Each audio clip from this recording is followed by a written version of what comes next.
اللهم صل على سيدنا مولانا محمد وعلى آله وصحبه وبارك وسلم. Respectable teachers, parents and students, Assalamu alaikum. اللہ جل مجدہ کا بے انتہا شکر ہے کہ جس کی توفیق سے دار ارقم مغل پورہ کیمپس کی مینجمنٹ نے اینول ایگزامینیشن کے ریزلٹس کی اس پروقار تقریب کا اہتمام کیا اور یوں ہم اس تقریب کا خوبصورت پروگرام کا حصہ بنے. میں اس ضمن میں خصوصی طور پر پرنسپل مغل پورہ کیمپس دار ارقم میم سمرا قمر اور ڈائریکٹر دار ارقم مغل پورہ کیمپس محمد علی رضا بھائی کا شکریہ ادا کرنا چاہوں گا کہ آپ نے جبین اسلام کی ٹیم کو اپنے اس خوبصورت پروگرام میں شرکت کی دعوت دی.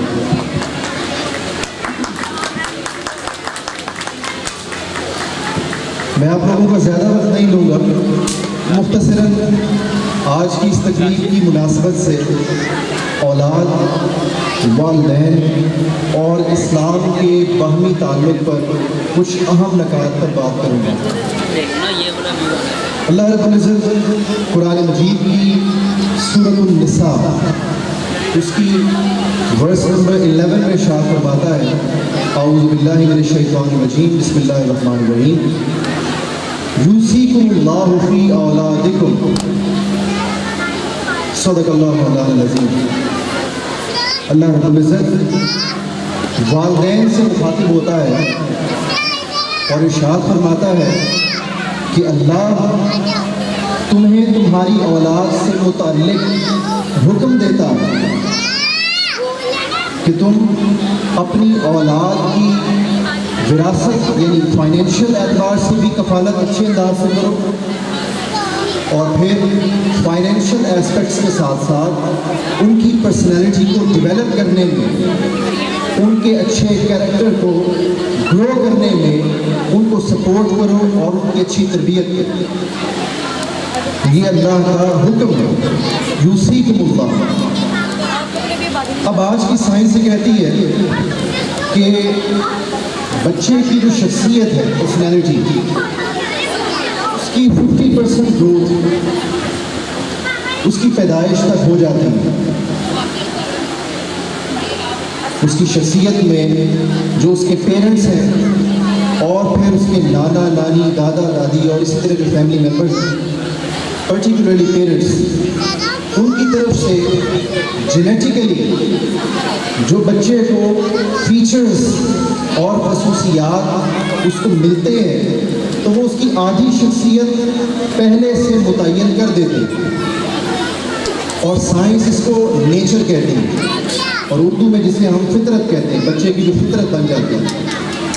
تو اس کی آدھی فطرت 50% جو اس کا حصہ ہے وہ اس کے پیرنٹس کا اس کا رول ہوتا ہے اس کی پیدائش میں. آفٹر برتھ پھر جو دوسرا مرحلہ آتا ہے بچے کی تربیت میں اس کو نرچر کہتے ہیں. اس کی آدھی شخصیت جو اس کی نیچر کہلاتی ہے اور پھر بقیہ آدھی شخصیت اس کو نرچر کہتے ہیں. اور نرچر جو ہے وہ بچہ اپنے ماں اور باپ ان کی قربت سے سیکھتا ہے، اپنے گھر کے ماحول سے سیکھتا ہے. ماں باپ اگر خوش ہوتے ہیں تو بچہ پک کرتا ہے، ماں باپ اگر آپس میں جھگڑا کرتے ہیں بچہ اس کو بھی آبزرو کرتا ہے تو وہ اس کا نرچر ڈیولپ ہوتا ہے، اس کی بقیہ 50% پرسنالٹی گرو کرتی ہے. اب آپ یہاں پر حیران رہ جائیں گے کہ جب میں اس کو لنک کروں گا اسلامی تعلیمات کے ساتھ تو جناب رسول اللہ صلی اللہ علیہ وآلہ وسلم ارشاد فرماتے محدث امام دہلوی وہ اپنی حدیث کی کتاب مسند الفردوس میں اس کو روایت کرتے ہیں. مسند الفردوس کی والیوم 2 میں حدیث مبارکہ کا نمبر آتا ہے 2611. تو حضور علیہ السلام ارشاد فرماتے ہیں کہ بچہ جب پیدا ہوتا ہے تو پیدائش کے بعد اس کے ابتدائی مہینوں میں اور ابتدائی ٹرم میں ٹائم پیریڈ میں اسے مت مارا کرو. صحابہ اکرام نے پوچھا یا رسول اللہ، اس وقت کا دور چونکہ جہالت پر مبنی تھا، حتیٰ کہ بچیوں کو تو پیدائش کے بعد زندہ دفن کر دیا جاتا ہے۔ تو آقا علیہ السلام نے فرمایا بچوں کو مت مارا کرو۔ جب صحابہ اکرام حیران ہوئے تو ان کی حیرت کو دور کرنے کے لیے حضور علیہ السلام نے فرمایا اس لیے مت مارا کرو کہ بچہ جب اپنی پیدائش کے بعد پہلے 2 ماہ میں روتا ہے تو در حقیقت وہ اللہ کی توحید اور جناب رسول اللہ صلی اللہ علیہ وآلہ وسلم کی رسالت کا اقرار کر رہا ہوتا ہے۔ پیدائش کے بعد بچے کا پہلے 2 ماہ کا رونا وہ در حقیقت اللہ کی توحید اور رسالت مصطفیٰ صلی اللہ علیہ وآلہ وسلم کا اقرار ہوتا ہے۔ تو حضور نے فرمایا مت مارا۔ اسی روایت میں فرمایا مزید آگے کہ اگلے 2 ماہ جب بچہ روتا ہے تو در حقیقت اسے اللہ کا توکل فرشتے وہ سکھا رہے ہوتے ہیں، تو وہ سیکھنے کے پروسیس میں ہوتا ہے توکل اللہ۔ تو یوں 4 ماہ تک بچے کی پیدائش کے بعد اس کی نرچرنگ، جہاں اس نرچرنگ میں عمل دخل والدین کا ہے، گھر والوں کا ہے، وہیں پر اللہ رب العزت نے قدرتی اہتمام بھی فرمایا ہوا ہے۔ پھر حضور علیہ السلام فرماتے ہیں کہ 4 ماہ کے بعد بقیہ 8 ماہ اپنی پیدائش کے بعد پہلے سال تک جو بقیہ 8 ماہ ہوتے ہیں، حضور علیہ السلام نے فرمایا وہ جو بچہ ہے وہ جب روتا ہے تو در حقیقت وہ اس کا رونا نہیں ہوتا، بلکہ صلو علیہ وہ مجھ پر درود پڑھ رہا ہوتا ہے۔ بچہ پڑھتا ہے درود حضور علیہ السلام کی بارگاہ میں، یہ اللہ کی طرف سے اہتمام ہے قدرتی طور پر۔ تو آپ دیکھیے کہ ایک بچے کی پیدائش کے بعد قدرت نے، نیچر نے کس حد تک اس پر توجہ دی ہوئی ہے۔ تو یہی توجہ بچہ اپنے پیرنٹس سے بھی ڈیمانڈ کرتا ہے۔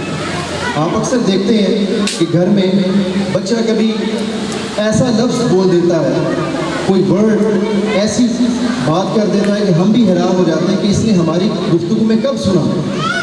اس نے کیسے سنی، یہ تو کھیل رہا تھا، یہ تو انوالو تھا کسی دوسری ایکٹیویٹی میں، اس کا دھیان تو دیکھنے میں ہماری طرف نہیں تھا، مگر وہ بچہ پک کر لیتا ہے۔ چونکہ سائنس کہتی ہے کہ بچے کی جو پرسیپشن ہے، پرسیو کرنے کی جو اس کی اسکل ہے، وہ بڑوں کی مناسبت سے 2 to 3 ٹائمز زیادہ ہوتی ہے، وہ زیادہ اٹینشن کے ساتھ چیزوں کو غور کرتا ہے۔ تو یوں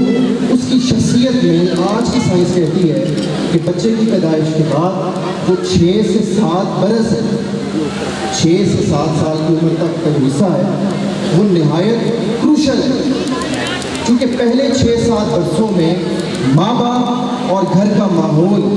بچے کو جیسا بنانا چاہے گا بچے کی ساری زندگی پر وہ اثرات مرتب ہوگا۔ اب یہاں پر میں ایک اور حضور علیہ السلام کے فرمان کو لنک کرنا چاہوں گا، اور یہ فرمان ہم نے اکثر سب نے سن رکھا ہے کہ حضور علیہ السلام نے فرمایا الجنت تحت اقدام امہاتکم، کہ جنت ماں کے قدموں تلے۔ اب اس کا ایک عام معنی تو ہم سمجھتے ہیں کہ جنت ماں کی خدمت سے ملے گی، اس میں تو کوئی شک شبے کی گنجائش نہیں، ہماری بات درست ہے، لیکن جس معنی اور میننگ کی طرف ہماری توجہ کم جاتی ہے وہ یہ کہ حضور علیہ السلام در حقیقت ہمیں یہ سمجھانا چاہ رہے تھے کہ ماں اس کے نقش قدم پر منحصر ہے کہ بچہ کیسا بنے گا۔ ماں کے قدموں تلے جنت ہے، مانا یہ کہ یہ ماں پر منحصر ہے کہ وہ چاہے تو اپنے بچے کو جنتی بنا لے، یا چاہے تو اپنے بچے کو اگنور کر کے اس کو دنیا کے رحم و کرم پر چھوڑ کر، اس کو دنیا داروں کی صحبت پر چھوڑ کر اس کو دوزخی بنا لے۔ یہ ماں پر منحصر ہے۔ اس کے بعد آپ نے کبھی غور کیا کہ بچے کے لیے نماز کی جو عمر رکھی گئی ہے وہ 7 برس ہے۔ آج کی سائنس یہ بات کرتی ہے کہ بچے کی نرسرنگ میں، اس کی مینٹل گروتھ میں، ذہنی نشو و نما میں اور پرسنالٹی ڈیولپمنٹ میں، شخصیت کو سنوارنے میں جو اس کے پہلے 7 برس ہیں وہ نہایت اہمیت کے حامل ہے، جبکہ اسلام انہی 7 برسوں میں بچے کو نماز کی تلقین دیتا ہے کہ بچے کو اپنے رب کے حضور کھڑا ہونا بھی آئے، رب کی بندگی بھی سیکھے۔ سو یہ وہ اہم معاملہ ہے کہ جس سے ہم عام طور پر اگنور کر دیتے ہیں اور صرف نظر کرتے ہیں، چونکہ ماڈرن ایرا میں پیرنٹس مصروف ہوتے ہیں،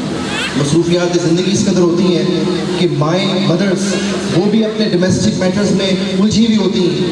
اور فادرز وہ گھر سے باہر ایکسٹرنل انوائرمنٹ میں الجھے ہوئے ہوتے ہیں تو وہ بچے پر توجہ نہیں دے پاتے، اور جب بچہ 7 برس کی عمر کراس کرتا ہے تو اس نے جیسا ماحول دیکھا ہے اس کی شخصیت ڈیولپ ہو جاتی ہے، پھر اس کا موڈ بھی ڈیولپ ہوتا ہے، پھر وہ کہتا ہے میں نے یہ نہیں کھانا، میں نے وہ کھانا، وہ کہتا ہے میں نے آپ کے ساتھ نہیں جانا، میں نے دوستوں کے ساتھ جانا۔ پھر ماں باپ پریشان ہوتے ہیں، پھر سوچتے ہیں کہ او ہو بچہ تو ہمارے ہاتھ سے نکل گیا، جبکہ سائنس بھی کہہ رہی ہے اور اسلام بھی کہہ رہا ہے کہ بچے کی عمر کے جو پہلے 6-7 برس ہے وہی تو ٹائم ہے کہ جب آپ نے بچے کی شخصیت کو ڈیولپ کرنا ہے۔ ہم ڈیولپ نہیں کرتے تو بچہ خود ڈیولپ کر لیتا ہے، وہ جو دیکھتا ہے، اور موجودہ دور تو آپ کو پتہ ہے سوشل میڈیا کس حد تک جا چکا ہے، یوٹیوب اور ٹک ٹاک اور انسٹا یہ تو بچوں کے ہاتھوں میں ہے، بچہ وہ سیکھتا ہے، تو جب ماں باپ توجہ نہیں دیں گے تو وہ خود سیکھے گا، اور جو اس نے پہلے 6-7 برسوں میں شخصیت اپنی ڈیولپ کی ہے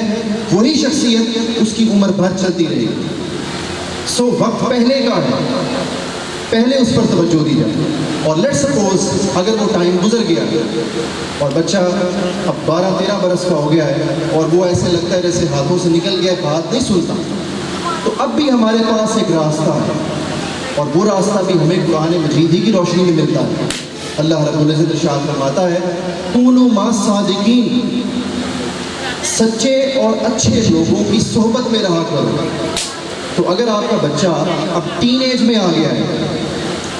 13, 14, 15 ٹین ایج میں آ گیا ہے، تو اب آپ اس کی صحبت پر توجہ دیں۔ اب وہ وقت گزر گیا کہ آپ اسے روکیں گے تو وہ رک جائے گا، ایسا نہیں ہوگا، وہ دنیا کو دیکھتا ہے، وہ ٹیکنالوجیکل ایڈوانسمنٹ کے دور میں پیدا ہوگا اور اس نے گروتھ پائی ہے، اب وہ اپنی تھنکنگ رکھتا ہے، اپنی فکر رکھتا ہے، وہ آپ سے ڈیبیٹ کرے گا، آرگیومنٹ دے گا، تو اس کی کمپنی پر غور کریں کہ وہ کن دوستوں کی صحبت میں بیٹھتا ہے۔ اب واحد راستہ جو بچا ہے آپ کے پاس وہ صحبت کو ٹھیک کرنے کا، اگر صحبت کو ٹھیک نہ کر سکے تو بچہ پھر وہ اپنی ٹین ایج بھی کراس کر جائے گا اور ایج آف میجورٹی کا وہ حصہ بن جائے گا، اور پھر اس کو چینج کرنا بڑا مشکل ہوگا۔ اب دوسری طرف چونکہ بچے بھی آج کی اس تقریب کا حصہ ہیں تو میں ان کے لیے بھی کچھ گفتگو کا آخری حصہ ان کے لیے بھی رکھنا چاہوں گا کہ جہاں میں نے پیرنٹس کی یہ باتیں کہی ہیں وہیں پر جو اسٹوڈنٹس ہیں ان کا جو رشتہ ہے اپنے پیرنٹس کے ساتھ اسپیسیفکلی ان کو بھی اس پر تھوڑا سا سوچنا ہوگا اور زور دینا ہوگا، چونکہ آج کے دور میں بچے بھی اپنے دوستوں کے ساتھ اپنی اسٹڈیز میں اتنا انوالوڈ ہوتے ہیں اپنے فرینڈس کے ساتھ کہ وہ بھی اپنے پیرنٹس کو وہ کوالٹی ٹائم نہیں دے پاتے۔ یہاں پر میں جناب رسول اللہ صلی اللہ علیہ وسلم کی ایک حدیث مبارکہ کوٹ کرنا چاہوں گا۔ حضور علیہ السلام ارشاد فرماتے ہیں، اور یہ روایت یہ ایک محدث ہی روایت کرتے ہیں اور حدیث صحیح ہے۔ حضور علیہ السلام فرماتے ہیں کہ جب تم بستر پر سونے کے لیے جایا کرو، حضور علیہ السلام بچوں کو اور اولاد کو